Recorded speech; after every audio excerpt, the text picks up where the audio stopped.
And of course, yesterday they were picked up by the police service, but they are defying that and also defying the rains today just to assemble here in Accra for day 2 of the Occupy Julloby House, as they are calling it, a movement, of course, of some individuals led by Oliver Baka-Vormawo on the streets now as part of that 3-day tour or exercise, which is targeted at mounting pressure on President Akufo-Addo to deal with the challenges confronting the nation. Well, we can get the very latest on that from Maxwell Aguba, who's on the grounds for us. Maxwell?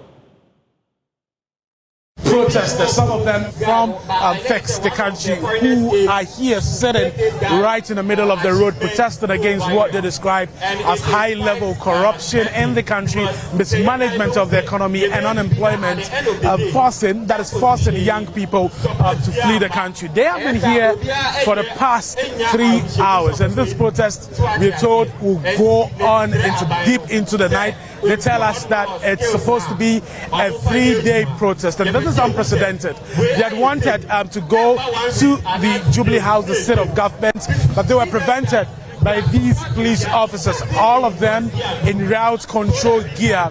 What is interesting, however, is that I've not seen any of the police officers here holding any weapon. But what I can see from where I'm standing are the body cams that have been carefully fitted, on their uniform, and some of them on the vest that they are wearing. You remember that there were concerns yesterday about allegations of police brutalities. My sources within the Ghana Police Service tell me that this is supposed to help the police keep evidence of whatever that happens when it comes to handling of the protesters. But you can see these metallic barricades are also here. A number of policemen are also in the background, a lot of buses, parked here. On the other side of the road, traffic is building on the other side of the road. Many have expressed concern that during the rush hour, the situation, what's happening here could exacerbate, the traffic situation in the country, especially because in the capital, especially also because it is Friday. What is happening here? The protesters are taking turns to address the people who have gathered here, raising their own concerns about why they decided to join this protest. Let's get inside and then speak to the convener, Oliver Baka-Vormawo, who's been here for hours. Let's speak to him. Oliver, welcome to join us. Yeah, thank you. We've been here for the past 3 hours. 3 hours getting to 4 hours. Tell us, how is it going so far? To be honest, this is one of the most invigorating, beautiful scenes and mobilizations I've ever been part of. Just seeing people speak their truth, people express themselves from all kinds of sexual orientations, religious backgrounds, ethnic backgrounds. This is the Ghana I want to see, a rainbow nation that accepts everybody and makes the best out of them. This is what it's all about. I've seen something different today, different from what we saw yesterday. You've seen the police officers, all of them in route control gear. You see their body cams, none of them holding any weapon. What do you make of what you've seen so far from the police? Well, the people... You've been critical of them in the past. Yes, I have been critical. Let us remind ourselves, the fact that we are occupying this space and making the best out of it doesn't mean that our rights are still not being violated. The idea was to occupy Julloby House. We are not there. We have decided that we are not going to confront them. Okay. We are civilized people, unlike the kind of lack of civility that we demonstrated yesterday. So I don't see why, even when the police are depressed, are taking our rights away, we must all perform some applause of them. I'm not going to participate in that charade. Okay. But even their presence here is still violence upon us because they're restricting our rights. Okay. But as long as we are here, we're going to make the most out of what our democracy allows us to do. Okay. So the goal is actually to occupy the streets. To occupy the forefront of Jubilee House. Yes, okay. We're not there yet. So how long is this going to continue? You've been doing this for hours now. Well, we gave the police notice for a 3-day continuous event. Okay. So we are continuing till tomorrow, so 9 p.m. when we told them it ends. So you're going to continue this till 9 p.m. tomorrow? Yes. Wow. Are you not going to be tired? Of course we're going to be tired. Of course we are. But this is about the resolve of a people that would not be defeated. We are continuing to invite all those other people who are at home today who understand the value of what we are doing to come and replenish our ranks, to allow those who are tired to go home, so that new people will come and keep the space going. That's what it's about. Finally, do you anticipate any force from the police? I have come to, in living in a country that promises democracy on paper but never delivers it, I've come to anticipate everything that this democracy has offered me. So yes, as long as we continue to have an indisciplined police force that has no respect for people's individual rights, that the police mantra when it comes to individual human rights is that violates it, nothing can happen. Anything can happen. We do not know what they will do even as the night progresses. So we'll continue to be here and we'll see what they do. For people who do not know what this whole protest is about, in summary, what exactly are you protesting against? One of the reasons why I've kept an open mic going is so that people individually can speak to their reasons for coming out to speak out. For me as a person, I think that we have lost the essence of what it means to be a country. We have lost the soul of this country. There's so much decay around us that we have normalized. I want a awakening of conscience that we cannot continue to live like this. This is why I am out. So many people have come out. People have spoken about how their parents have died from lack of bed syndrome. All things that we have accepted. That when you speak up, they'll tell you it happened at the NDC, so shut up. It's happening. It's always been the case with us. We cannot continue to accept that mediocrity. That's why I'm out. Okay. Thank you. Thank you for talking to us. You just had convener for Fix the Country, Oliver Barker-Voma. I'll be talking to you shortly. But you can see lawyer Martin Kwebu now addressing the crowd, and that's what we've seen here today, the variety and the background of the people who've been taking turns to address the protesters. Quite different from what we've seen, in the past. I have a public health advocate, some hours ago, she addressed the people here. Anita Asamoah's mother died because she didn't get oxygen at the Kolebu Teaching Hospital, and that has motivated her to take part in today's protest, and she's been addressing the crowd here. Can you tell us again why you decided to take part in this protest? Okay, so I narrated my experience, my personal experience in Kolebu when my mom was sick. Why? Because as at the points when she was almost giving up, she needed oxygen, and the oxygen point was only one, and there was someone on it already, and there were 3 other patients who also needed it. So definitely, my mom actually passed, the other person was on it, and the other patient also died. So, I mean, it is a problem. We don't have access to quality health care, and our leaders access quality health care outside. They go for checkups and then they come back. While the common people, we are here, our women go to the hospitals, they give birth on the floor, there are no beds. When you take your aged parents to the hospital, they are not covered on the NHIS. You get the point. So it is a problem, and that is why I am here. Yeah. You've also been talking about illegal mining. Yes, I mentioned illegal mining because you see, there are poisoning going on with our water bodies. The color is changing, and there is poisoning, lead poisoning, arsenic. All those elements, when taken into the body, can deform a child or a fetus. So when the woman gives birth, that means the child could be deformed. This is a problem because also our system doesn't even have what it takes for disabled people, for disabled people to able to function, because our roads are not like that. So it is a problem, and I think it is something the government should look into. But these same leaders are into illegal mining. I mean, you know that. So it is a problem. Yeah. Thank you very much for talking to us.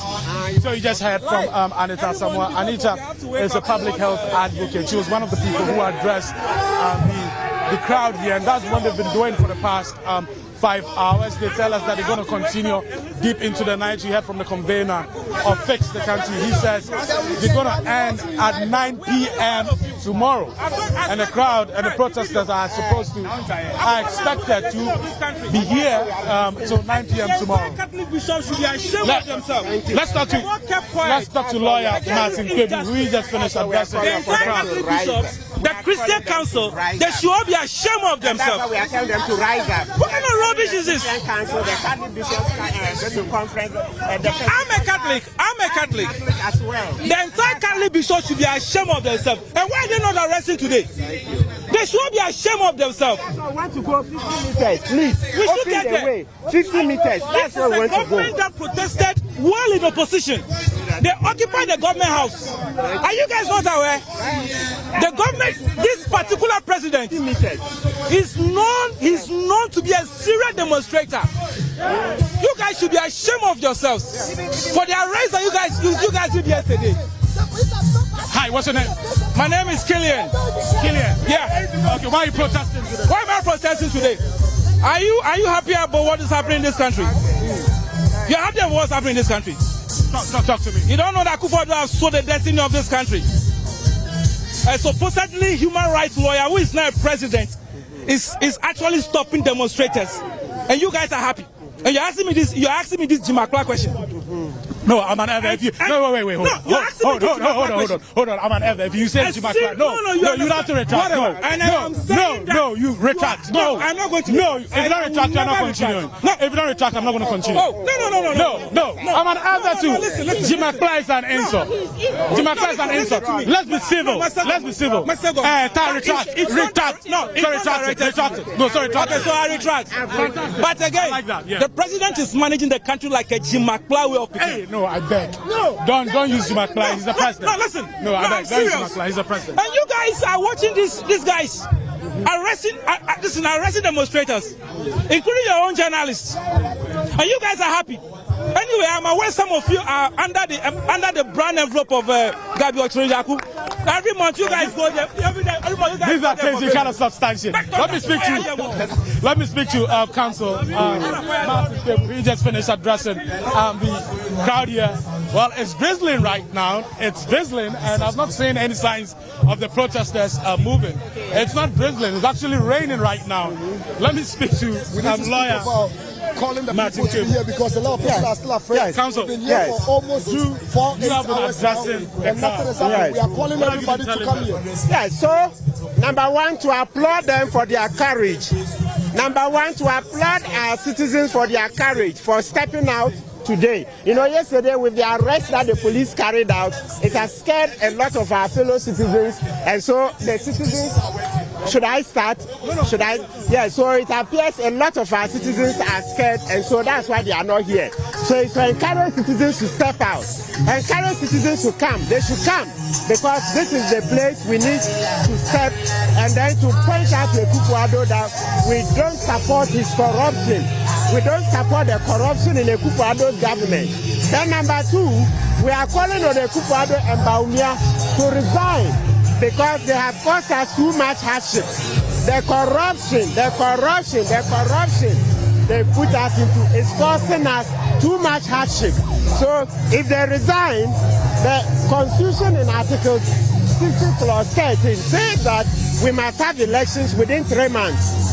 When the president and the vice president resign, we must have elections within 3 months. So that is why we are calling upon President Akufo-Addo and Bawumia to resign. Then we can have elections within 3 months. Then we have a new president. Enough of the corruption. Enough of the nepotism. Enough of the chronism. Enough is enough. Well, you can see what is happening. It's raining heavily here at the 37 Military Hospital.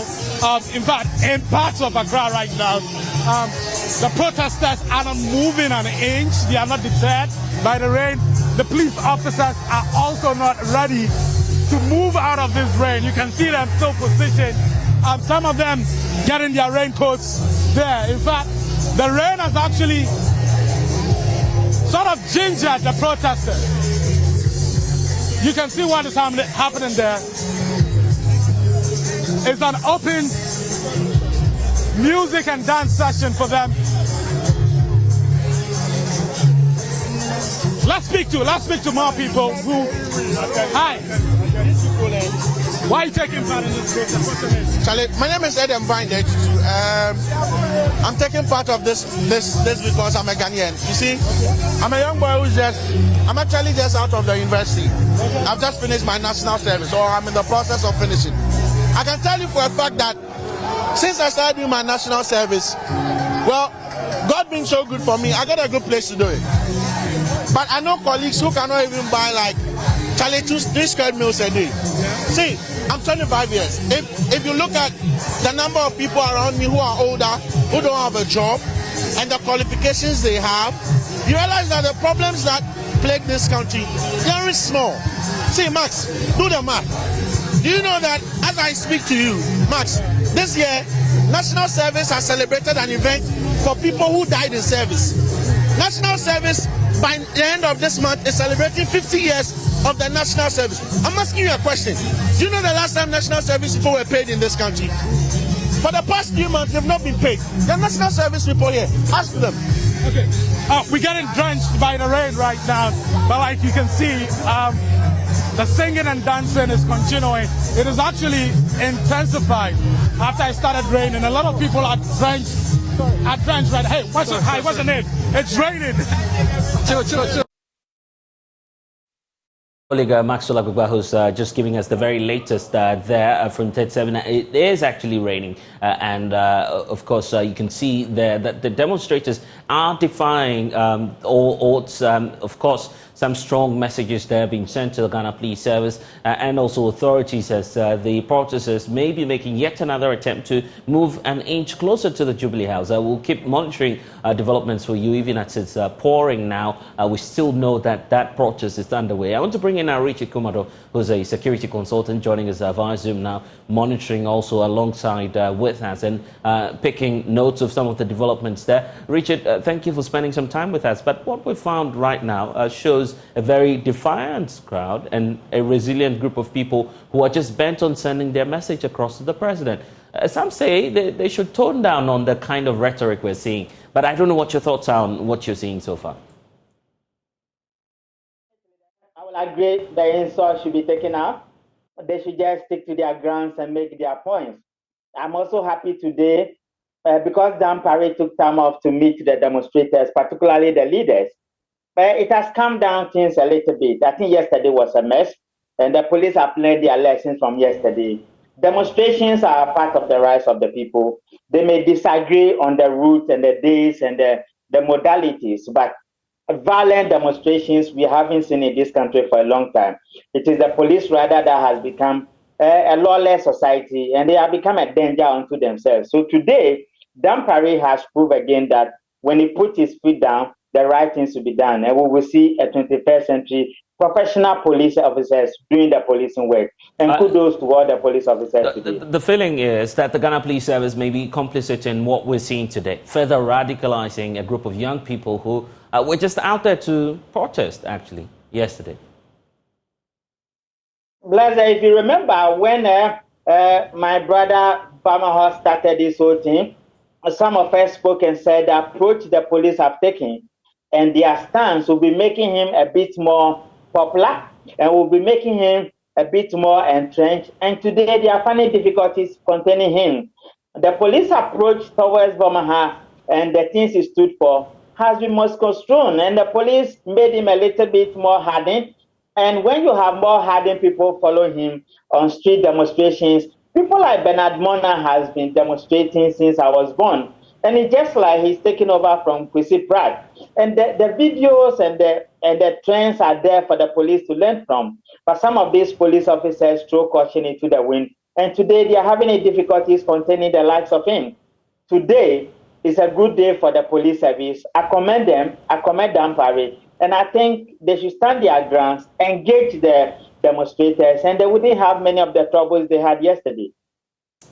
Now we're seeing the police also taking another approach. They have virtually cordoned off the entire 37 stretch and allowing the protesters to at least, there's some way somehow close to the Jubilee House, except to say that the ultimate aim is to get eventually to the precincts or at least in front of that state security facility.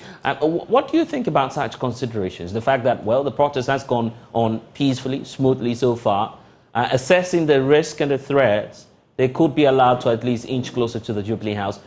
Protests by close of day tomorrow, we're all done. How about that?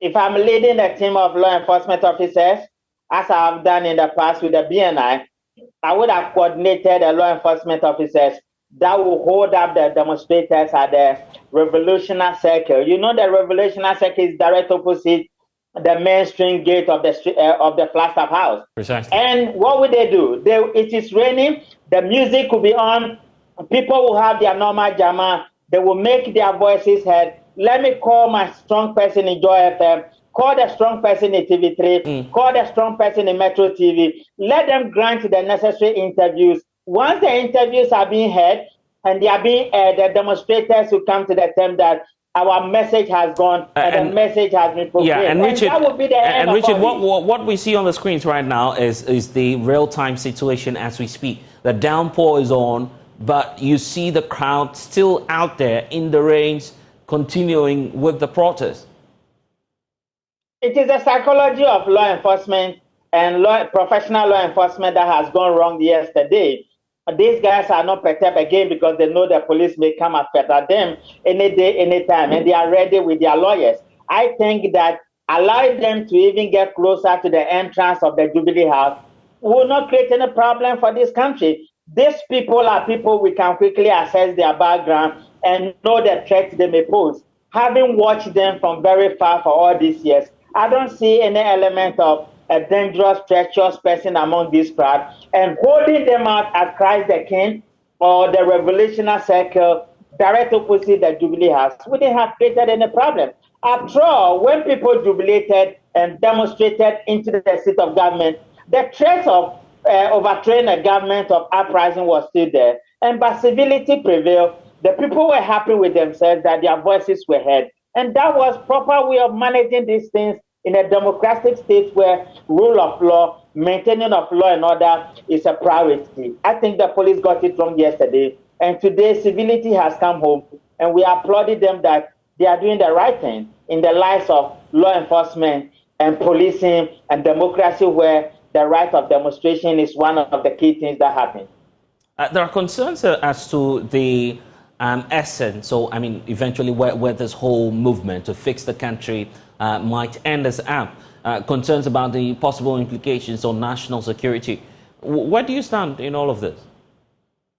Definitely, when you go to National Security Council, they are what we call national security red flags or indicators.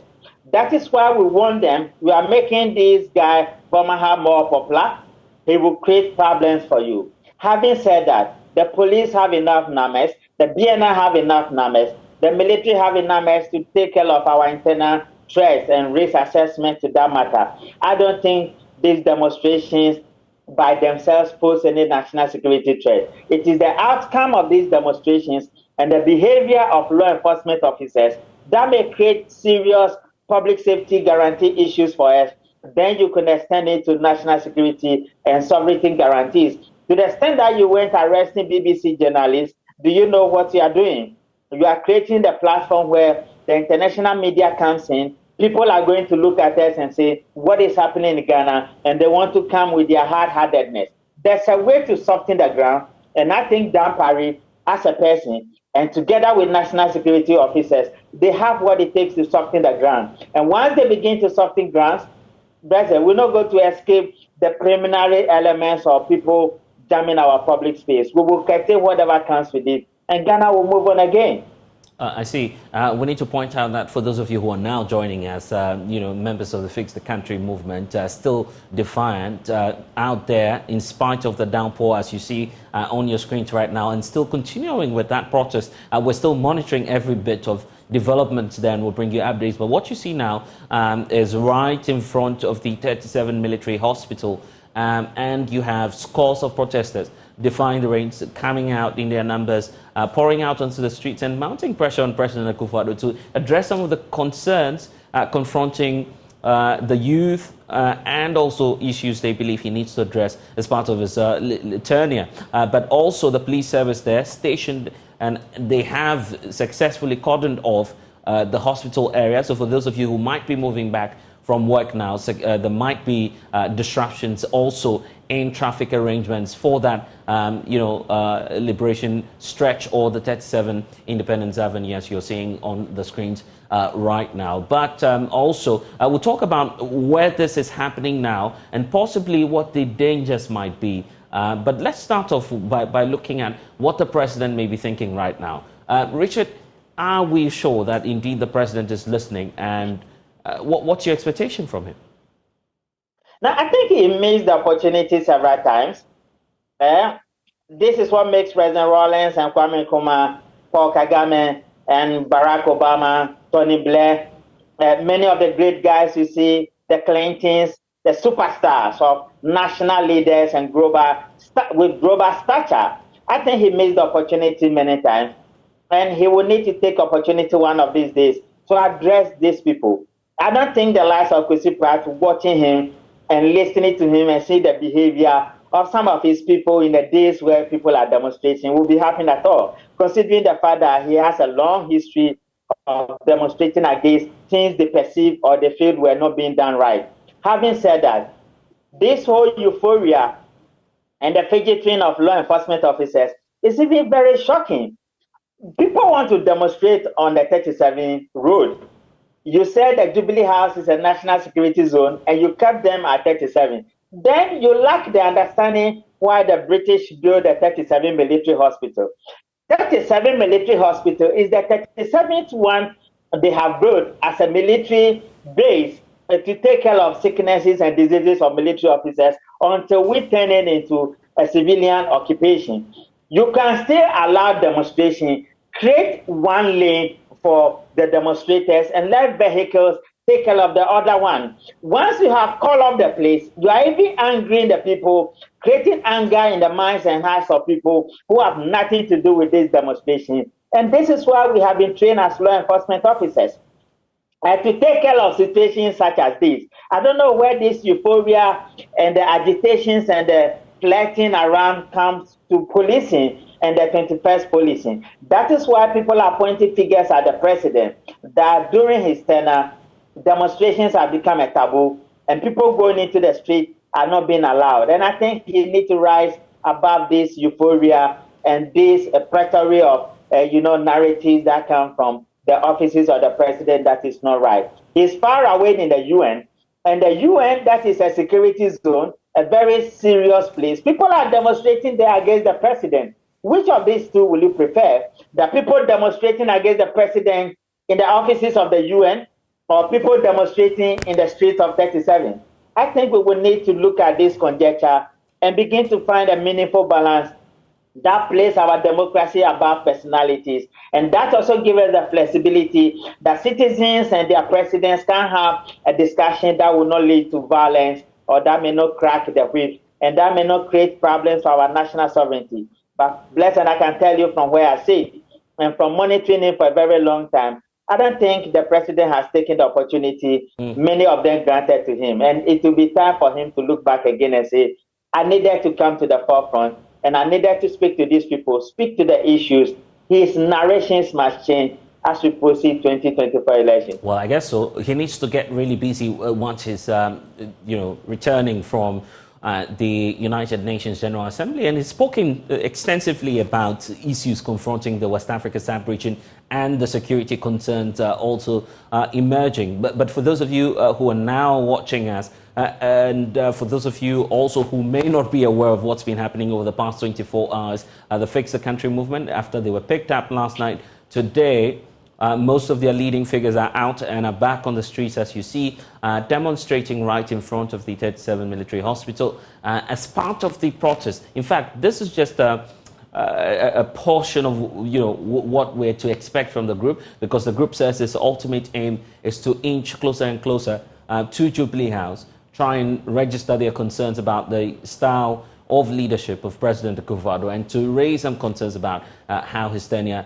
has been so far, and the reason for which we're seeing all of these people, even as it is raining now, defying the rains and pouring out in their numbers to make a case to government. But even as we speak, you were talking about where this protest is happening and possibly what other problems, associated problems we might be creating as we have these protesters standing in the rain right in front of a hospital, a referral facility for that matter, of course, and we'll be getting the thoughts of Richard Kumado shortly on that. But on your screens right now is, right in front of the 37 military hospital, scores of protesters, those who are even bypassers, some of them we understand now joining in and, taking part in this 3-day mass movement where the protesters intend to sleep over on that stretch, as you see, till the following day, 9 p.m., tomorrow is when we expect that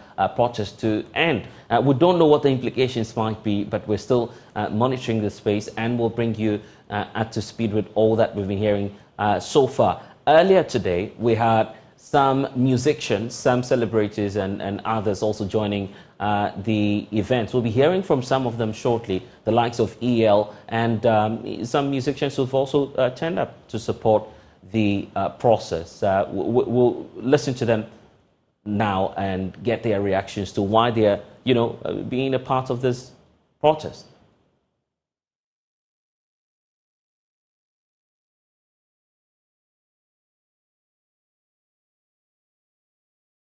Is that all of us were taken to the Greater Accra Regional Command, put into a room, and 17 individuals, plainclothes individuals, who were wearing all kinds of earrings, who had dyed their hair in all kinds of different manners. Others dressed in shorts, in boxer shorts, were thrown into the room and locked on us, and they proceeded to beat us. I do not understand how these individuals who were calling themselves intelligence officers were brought in to beat us. That has to be explained to me. So all the PR and all the crying before committees of parliament, that PR that sustained the police service, we must break that PR down. And for me, this is one of the things I have to say. The Ghana Police Service is less than 40,000 men across board. And these 40,000 people go to training. We train them at public expense. If we cannot ensure discipline with 40,000 people, we have failed the entire country. That is where leadership must be shown at. And this is what we're asking for. You said earlier on, you said Kennedy Dapar said, over his dead body, would you be allowed to protest in the country? Yes, Kennedy Dapar, who is Minister of National Security, has made it clear to me that over his dead body, we're going to be allowed to protest. And it's not surprising to me that a few months later I was charged and I'm being tried for treason. I think that this government has every intention, and they mean their words, that they are going to depress and going to make sure that they make an example out of me. But we're going to continue to fight, and whatever they want to do, they can continue to do it. But we must show up, because when abuse of power is loudest, citizens must speak up even more. That's why we are here. And they went as far as offering you $1 million to back down. They went as far as offering us $1 million. They offered us a committee, to set up a committee, appoint us to government positions in order to stop this activism. This was made directly to me and other leaders of Fix the Country. This will be refused. Now, this conversation was had at the time with the National Minister of National Security, the Minister of Finance, and a Brigadier General of the Ghana Armed Forces at the Safe House at Cantonment. These are information that are verifiable. We recorded that conversation. If people recall, do you say those are the people who are making the offer? The people who made the offer on that day. If people will recall, when I came out of jail, I had made an announcement that I was going to disclose the details of the secret meeting that had taken place and some of the things that were said to us. And later I had received several calls from people in this country and refused to disclose those. This information is not something I'm lying about. I can release to you information and calls that the Minister of National Security himself called me while I was in the UK, inviting me to come down to Ghana and at public expense. And I rejected it and paid for my own ticket and flew down to Ghana. And so for me, I know, and I've always known that, and there's nothing that I'm saying here that will surprise anybody or shock anybody, that we know that they have taken every kind of attempt through monetary compulsions, through violence, in order to stop what we are doing. But we'll continue to build, and we are demanding that if citizens really cherish this democracy and are interested in the future of this country, then they will show up and stare down power. Would you? And I'm interested in the treatment you have described. Does that suggest that you are taking the Ghana Police Service on? Well, for us, we are showing up today. To remind everybody, when I was first arrested at the airport, I was tortured by individuals who were wearing armed forces fatigue and thrown and blindfolded and taken out of Accra. We sued the Ghana Police Service and Attorney General and the Tema High Court. The individual judge before whom we sued, that Ankoma, has been promoted to the Court of Appeal. That case has not gone anywhere for over a year. In their response to the application we filed, the Ghana Police Service admitted planting an individual who was furnished with a phone, a knife, and bread in the cells. These are all public record. The Fourth Estate has reported on this. Nothing has happened there. I thought you would be with Justice for Ghana at the Electoral Commission headquarters. Yes, but they are not mutually exclusive. These are actions that afflict each one of us. And so I have been doing a series of media engagement. As you can see, I'm not costumed for the protest. And so when I leave here, we are to have a meeting with the IGP upon what happened yesterday. Say you, which group? that is Democracy Hub, led by Bakavomawo. They yesterday were arrested unjustly, and so later in the evening the Inspector General of Police called, and he actually called me, and I told him that despite that I am not an organizer of the Democracy Hub, I sympathize with the cause. I agree in toto with whatever they are doing. I was to join them later in the day because in the morning I had spoken to Bakavomawo to even alert him about the police presence around the Jubilee House and around the 37th station.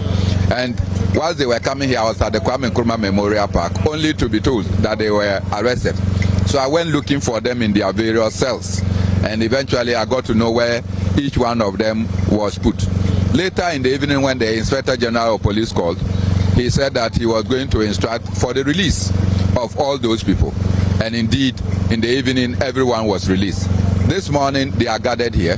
It is the IGP's call that he wanted to meet with some of the organizers. So they will select a few to go and meet with the IGP. And then we'll see what the IGP himself has, because his men did what was untoward yesterday. We cannot tolerate such happenings from our police service. Look, it's a police service and not a force. So when they decide to use force against innocent citizens, standing here, what disruptions are this crowd occasioned? They have not done anything. Yesterday, your own colleagues were brutalized. And you ask yourself, what is it? If the police doesn't have the logistics to protect the crowd, but they have logistics to disrupt the crowd and to arrest them, how much they spent yesterday engaging in that exercise is unacceptable. And I think that, well, once the IGP has called, there is a saying in our local parlance that you don't reject a call, but you can reject the content of the call. So I think that it's fair and proper that we have that discussion, and then we can take it up. But citizens' right cannot, and we will not allow any oppressor to undermine our democratic efforts. Just a few minutes ago, before you arrived, we engaged with Oliver, and he is of the view that he's got no engagement with the police. And I mean, I'm just interested if you've been able to reach a consensus with him, and he agrees that you should go ahead to meet the IGP. Oh no, yesterday I was one of the people who had to go around to ensure that all those our comrades who were incarcerated were unjustly were released. And so I think if Oliver cannot go, that is a right. But some ones of them should let us go and listen to the call. When is the meeting happening? Oh, anytime that we are able to arrive at the number of people that we can go. So I've spoken to Oliver. He is not opposed to people representing him, but I think that he wants to be here to continue to be the fulcrum around which this mobilization can take place, and I cannot take that from him. Are you going as a group of protesters, or you are going as conveners? Well, it will be partly conveners, because there must be a convener, and then they will come back. Whatever the outcome, we will let the society know. And so you are hopeful that today, are you just going to be stationed here, or you are hopeful to to go on a procession to the Jubilee House? Even staying here alone is sufficient to send a message. You are here, isn't it? The fact that you are here and you are carrying the report of the unhappiness of citizens about the shoddy things that are happening in Ghana. Journalists, your own colleagues were beaten yesterday. The police are denying it. Right? Bridget Otu, they torn her cloth. Somebody had to give the Ghana flag that he was carrying to order to protect her body from exposure. One of your colleagues from City FM working with BBC was assaulted mercilessly. A lawyer who had come and seek the release of clients was pushed into cells. This is not what we bargained for. This is not what we bargained for. Akufo-Addo is only president of Ghana today. Akufo-Addo will go. But this country of us, we will be living here with Akufo-Addo and his children. Right? When Akufo-Addo ceases to be president, we, the young people, will live with Akufo-Addo's children. I can assure you, as I said somewhere, any policeman that brutalizes citizens today, we will identify your children and your family, we will brutalize them tomorrow. I'm not sure if the brutalization will be lawful, but what do you say to what lawful brutalization? And the law would require you to take a civil position on that to go. Police did not act lawfully. You don't expect us to act lawfully. Well, so that's Bernard Mona speaking to James Aveji earlier in the day when all of this started. But even as we speak now, the protesters are still right in front of the 37 Military Hospital, continuing with their protest. And as you see it right on the screens now, we're stationed there, bringing you up to speed of what on what's happening right now as far as that Occupy Julobi House protest is concerned. The leadership of the group, Oliver Barker-Vormawor, together with some members of the Fix the Country movement, pouring out in spite of the weather today and making that passionate appeal to the Ghana Police Service to clear the road for them to protest and to picket, perhaps, right in front of the Jubilee House. They intend to do that from now. What you see now, they'll do that from now until 9 p.m. tomorrow. It's part of a 3-day protest. We started yesterday, not on a good note, where some of them were picked up, including Oliver Barker-Vormawor himself. We understand that there is an update on the story coming through where we are getting some details that the Inspector General of Police, Dr. George Akufo-Dampare himself, has finally met with the leadership of the group. He is refuting claims that any of these protesters were perhaps attacked or manhandled by officers of the Ghana Police Service yesterday when they were picked up. He's in fact urging them to provide evidence of any form of assault. And that's why I want to bring in my colleague James Aveji, who's just returning from that meeting. James, you've monitored this engagement between this supposed to be leadership of the Fix the Country movement and the IGP. Exactly, correct? exactly. What's informing this meeting?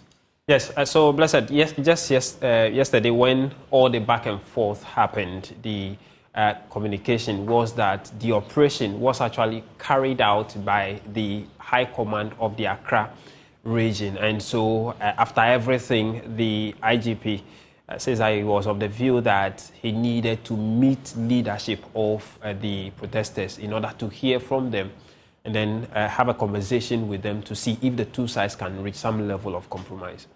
And in this meeting, we are learning for the very first time that the IGP is not necessarily supporting that widespread report we've seen that indeed the police were not professional in the way they handled the protesters yesterday. What was his concern and what's his message to leading figures of this group? Exactly. So at the meeting, both one of the conveners, Benjamin Dako, as well as Bernard Mona was there, a former member of parliament for Bilsa North. Honorable Timothy Awinterim was also there, together with some 2 other persons, including one lawyer to the group, Samuel Alosu-Doji.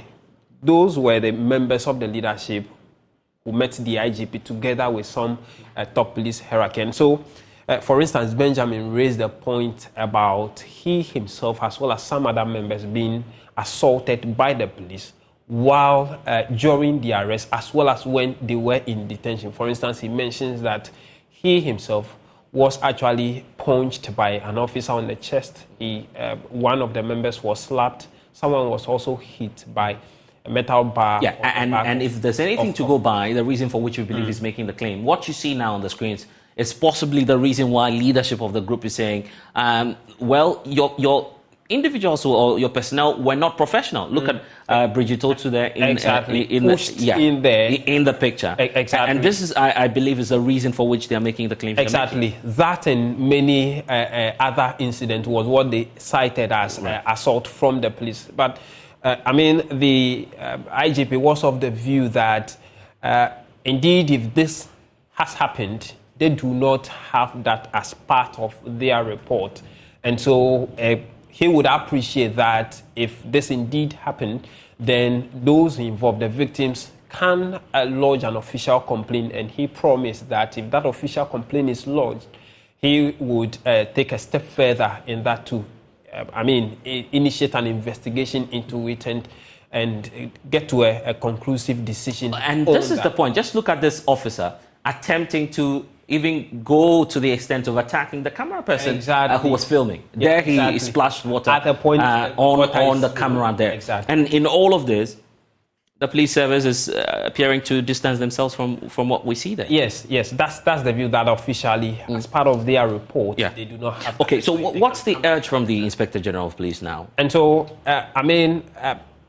part of the meeting, apart from the complaint, was to arrive at a consensus on how this can be handled. We know that the original plan of the demonstrator or the protesters was to march from 37 Station to the Jubilee House. But that, as we speak, has still been truncated.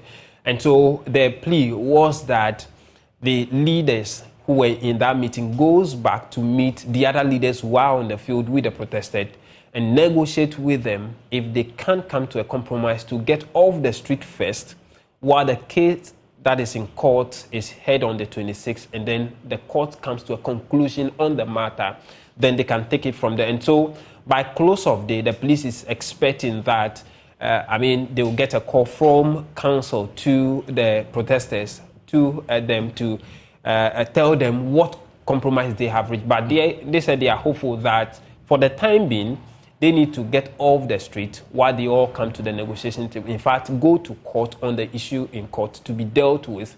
Then they can set a fresh date to carry out what they want to do. In fact, the police also was of the view that it is not in their interest to prevent anyone from carrying out lawful duty of protesting over any public or national issue. And so, but their interest is for us to, the public to do it and do it right within the confines of the law, so that their message can be carried out. And so, the leaders at the meeting have agreed to go back and meet the rest of the team. But in all of this, the individuals are not getting off the streets right now because Oliver Bakafoma himself, declined the invitation to personally be there and to meet the IGP. He's instead at 37 Military Hospital as we speak, where you have scores of protesters out there still in the range, and they're still part of the protest as we speak. In fact, the last check we did indicates that they want to be there until 9 p.m. If that is anything to go by, then the IGP's call may not be heeded.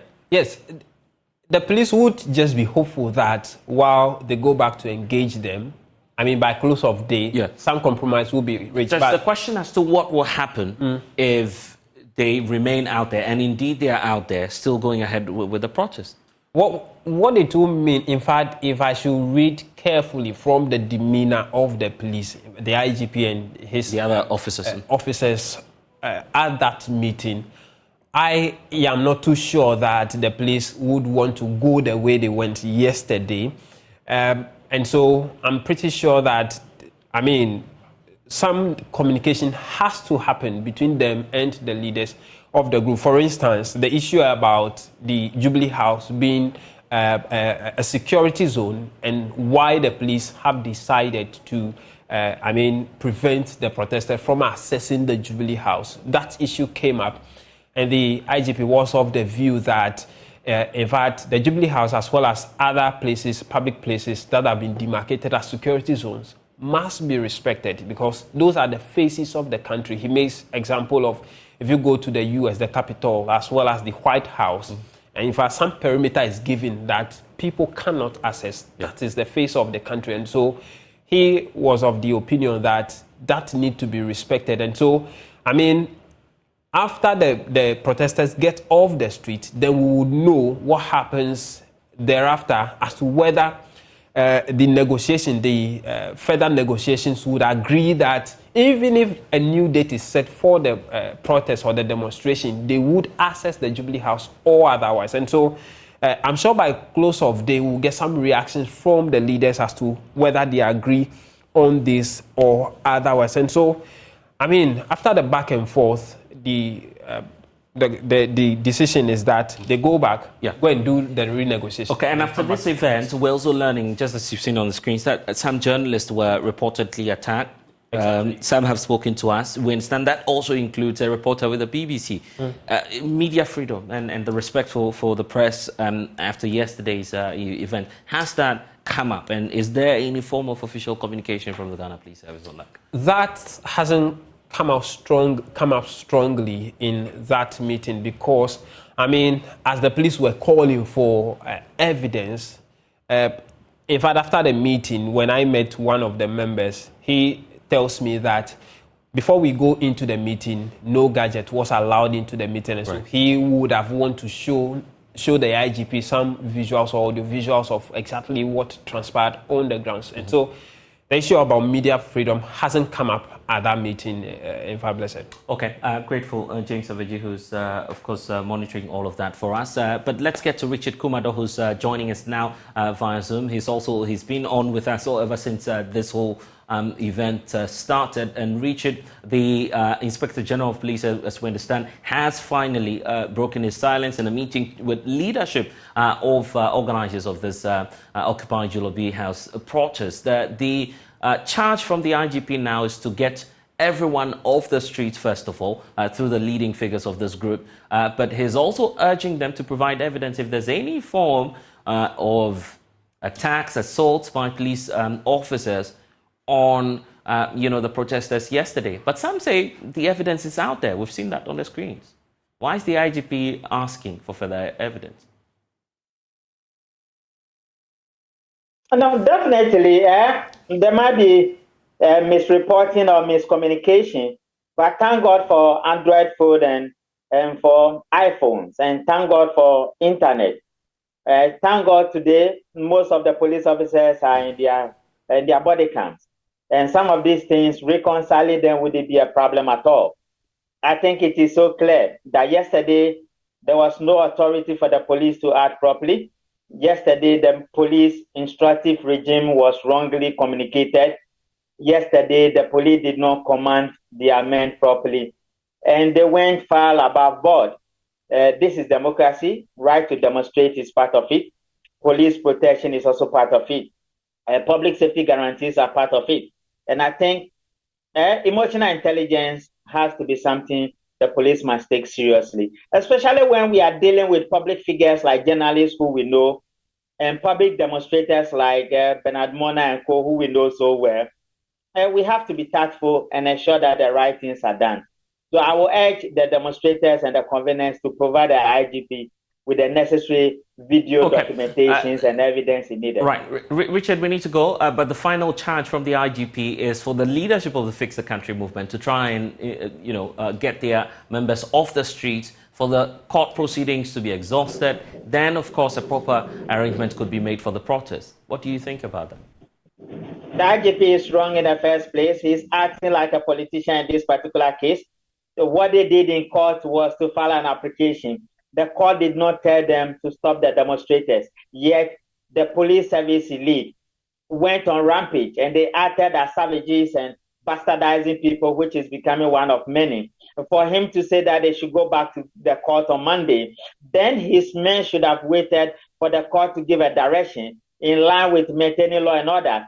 They have no law, they have no order to go beat up the demonstrators at the 37 police station, and I think that is awful. That is abhorrent, and that is one of the absurdity we witnessed yesterday. I can only wish him well, and I wish the demonstrators well, and I wish the police officers well. And we continue to witness that they are still in the range there as we speak. It doesn't look like these protesters will be off the streets any moment from now, but we still wait to see if Oliver Bakavoma or himself, who was not in that meeting, will have this message officially delivered to him as we have received. And we'll see what he'll be instructing most of his followers to do. Thank you, Richard Kumado, for joining us here on The Pulse.